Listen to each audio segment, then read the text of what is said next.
Imagine holding a device in your hands right in the middle of the summer of 1994. Okay. It's this sleek touchscreen tablet, right?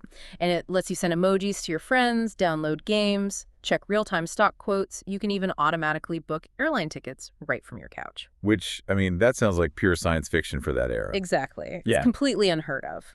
But now imagine that very same device completely bankrupting your company, evaporating something like $200 million of investor capital, and, turning you into one of the biggest cautionary tales in Silicon Valley history. Yeah, quite the pivot.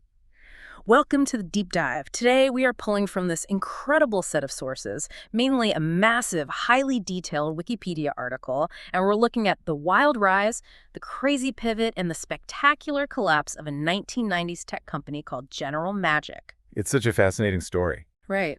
Our mission today is to explore how this completely forgotten startup essentially invented the 21st century. Like, they built the precursors for the world we live in right now, and then they just lost absolutely everything. Yeah, it functions as really the ultimate masterclass and the lethal danger of being too early. Too early, yeah. Because the General Magic story proves that having this brilliant, dead-on vision for the future is completely useless if the surrounding infrastructure just isn't there.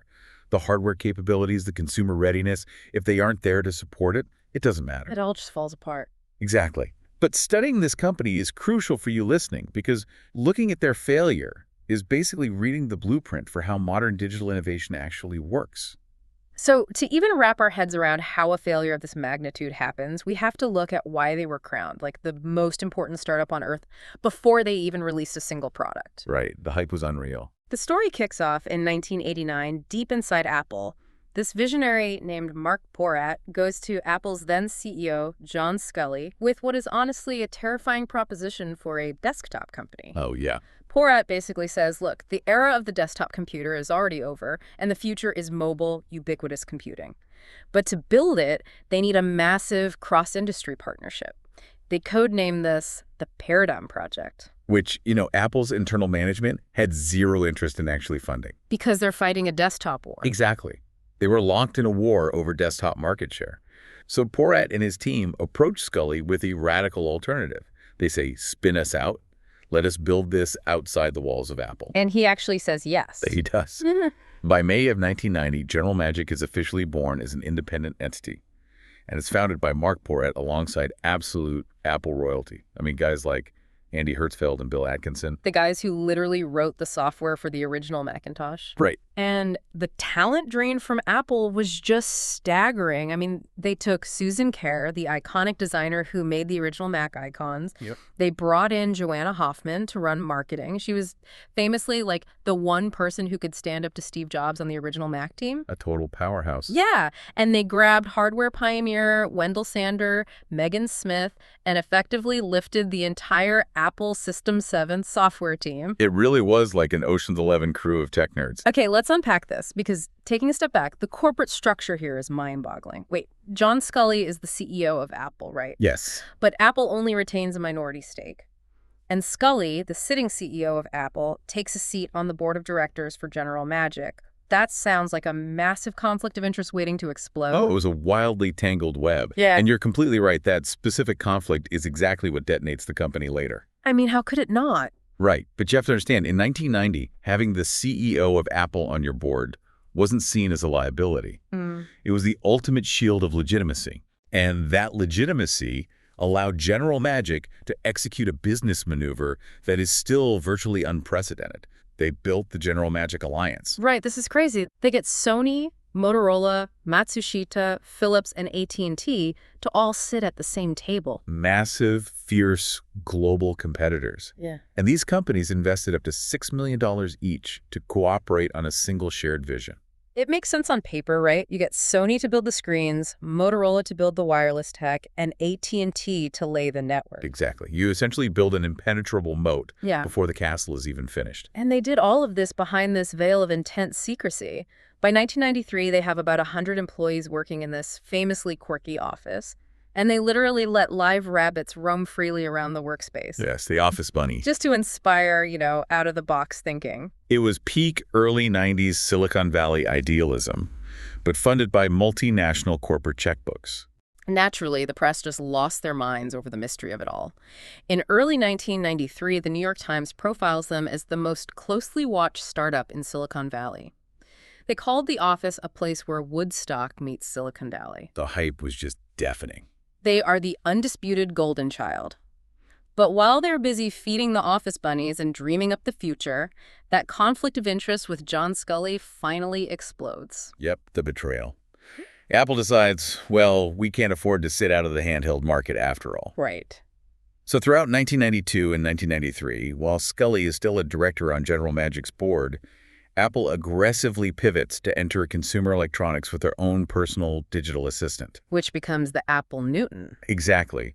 And even though the Newton was originally conceived as a larger tablet without built-in communications, it just immediately sucked all the oxygen out of the room. Kneecapped by their own board member, it's brutal. It's like corporate espionage happening right out in the open. It really was.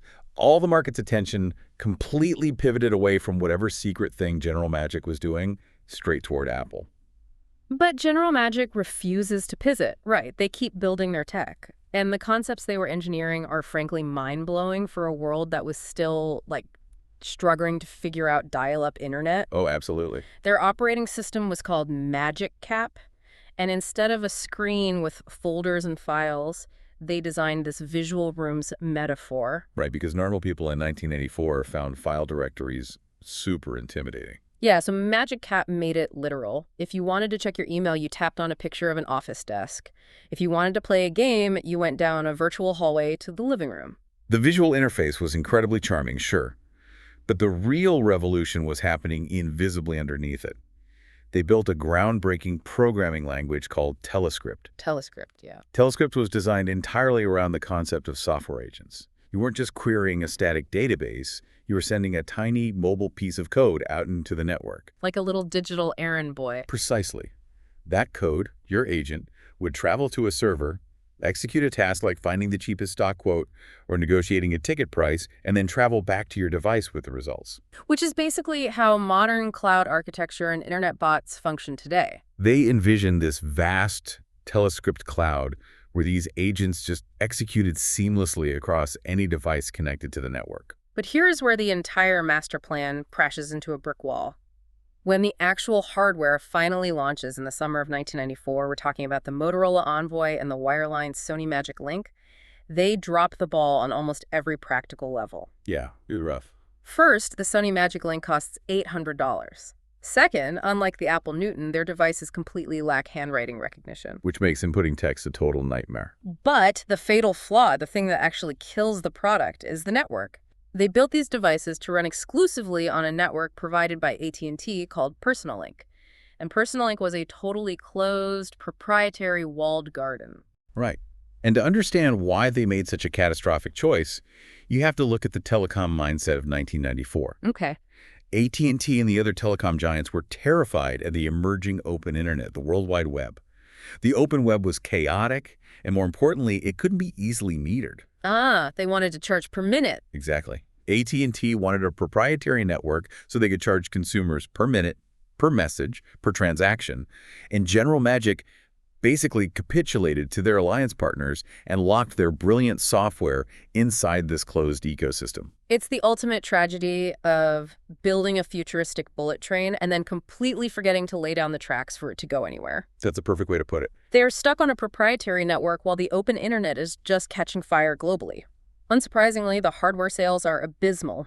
Fast Company later noted that the devices were practically dead on arrival. AT&T actually ends up shutting down the entire PersonalLink network just 2 years later. Just 2 years. Wow. Yeah. The walled garden approach starved the devices of the one thing they needed to survive, which is network effects. I mean, a communication device is useless if you can only communicate with a tiny fraction of people who also spent $800 to join the exact same closed network. Okay, wait. I need to stop right here because I'm struggling to square the timeline. Okay, sure. If the devices launch in 1994 and are immediately considered dead on arrival, and they are completely trapped on a doomed network while the World Wide Web takes over, how on earth does General Magic manage to launch an IPO in 1995? About the IPO. Yeah. The sources show they raised $96 million in that IPO, and their stock value actually doubled. How do you pull off a blockbuster IPO when your flagship product is a ghost? Well, you are looking at one of the purest examples of the reality distortion field created by the 1990s tech boom. Really, just pure hype. Pure hype. Yeah. You have to put yourself in the shoes of an investor in early 1995. The internet hype is bubbling up, creating massive fear of missing out, but nobody really understands what the infrastructure is going to look like yet. So they just threw money at the smartest guys in the room. Exactly. Investors weren't looking closely at the dismal hardware sales figures. They were looking at the sheer pedigree of the cap table. They saw founders who built the Macintosh, backed by Sony, AT&T, and Motorola, filling a patented vision of a ubiquitous telescript cloud. Selling the dream. Yes. They were selling the promise of owning the fundamental standard for mobile communication. The immense hype completely masked the fatal execution flaw. The ultimate fake it till you make it IPO. But the reality catches up fast, right? The handheld device dream collapses, they're burning through that IPO cash, and they're staring down total bankruptcy. So here's where it gets really interesting. Because their core product bombed, they're forced into one of the most unbelievable scrambles for survival in tech history. The pivot. In 1996, the board brings in new leadership. Steve Markman takes over, and he brings in an engineer named Kevin Suris to run a brand new telephony group.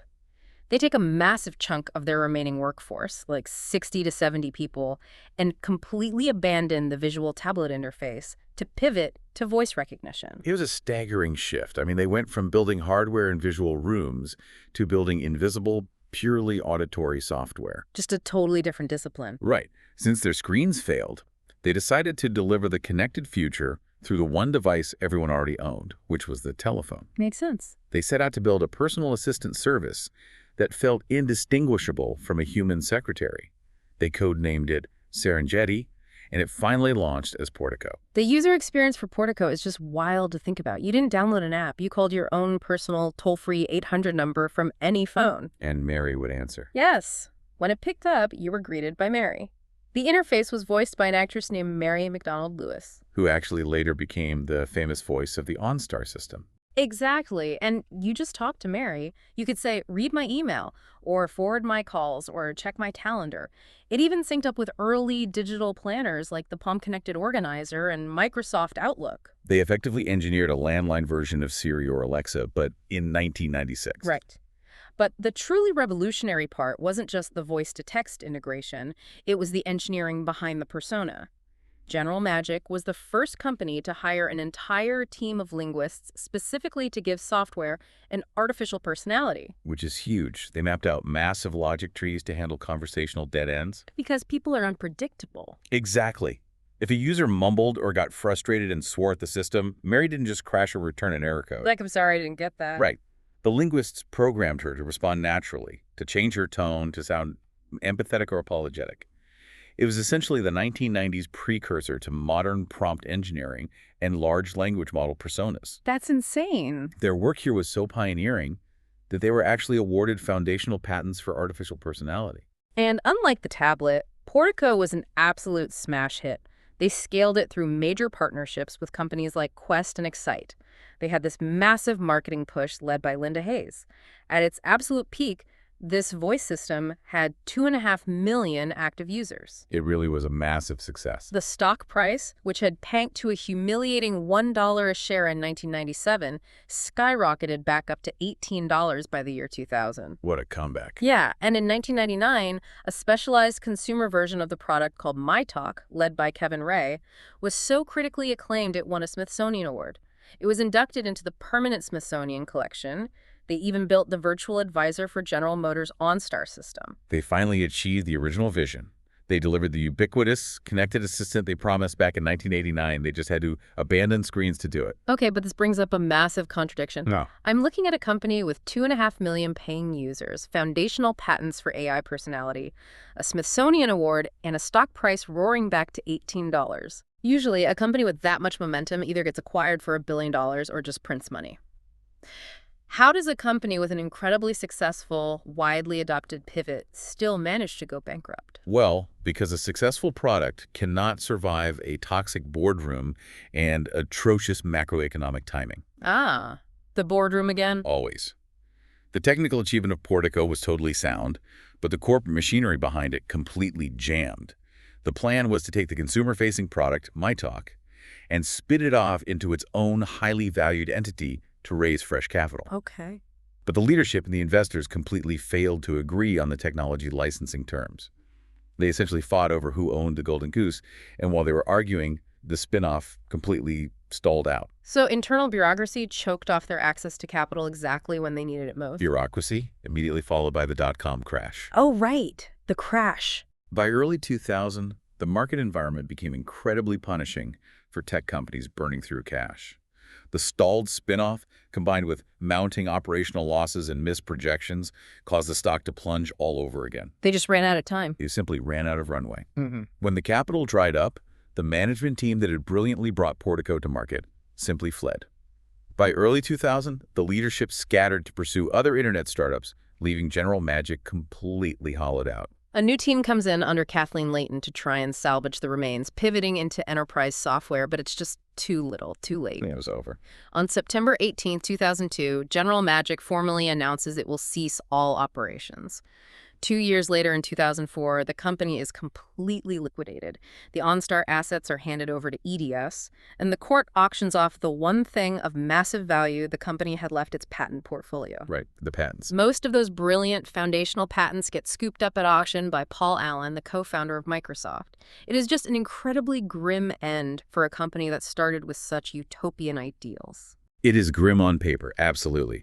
But, the legacy of those liquidated patents is arguably the most important part of this entire story. So what does this all mean? Well, Marco DeMeros, a former employee, famously dubbed General Magic the Fairchild of the 90s. The Fairchild of the 90s. Right. And for historical context, Fairchild Semiconductor was a legendary 1950s company whose employees eventually left to found almost the entire silicon chip industry, giants like Intel and AMD. Wow. General Magic functioned that exact same incubator, but for the mobile and connected software era. When you look at the raw technology they had to invent just to try and make their products work, it is staggering. Yeah. Because the hardware didn't exist in 1994, they had to build precursors to USB. Yep.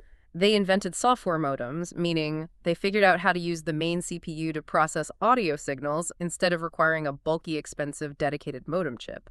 They designed early small touchscreens and the specific integrated circuits to control them. They had to invent custom ASICs. Which is a crucial point, the application-specific integrated circuits.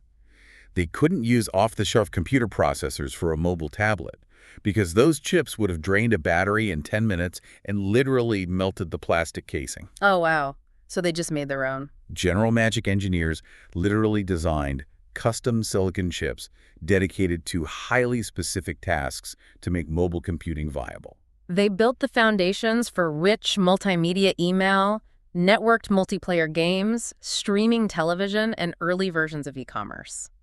You listening are literally carrying the ghost of General Magic in your pocket right now. It's so true. Your smartphone is built on the graveyard of their engineering breakthroughs. And the profound impact of that legacy was finally recognized in a 2018 documentary film titled General Magic, which premiered at the Tribeca Film Festival. Such a great documentary. What makes it so compelling is that the original founders had actually hired filmmakers, including Sarah Karuish, back in the 1990s to document their secretive development process. That is so lucky. Right, so the film juxtaposes that raw, optimistic, original footage of the office's live rabbits, and all with modern-day interviews from alumni who went on to shape the world. Yeah, you hear from Mark Porat, Andy Hertzfeld, Joanna Hoffman, Megan Smith, and Tony Fadell, who later co-created the iPod and the iPhone. The documentary perfectly synthesizes this idea of a successful failure.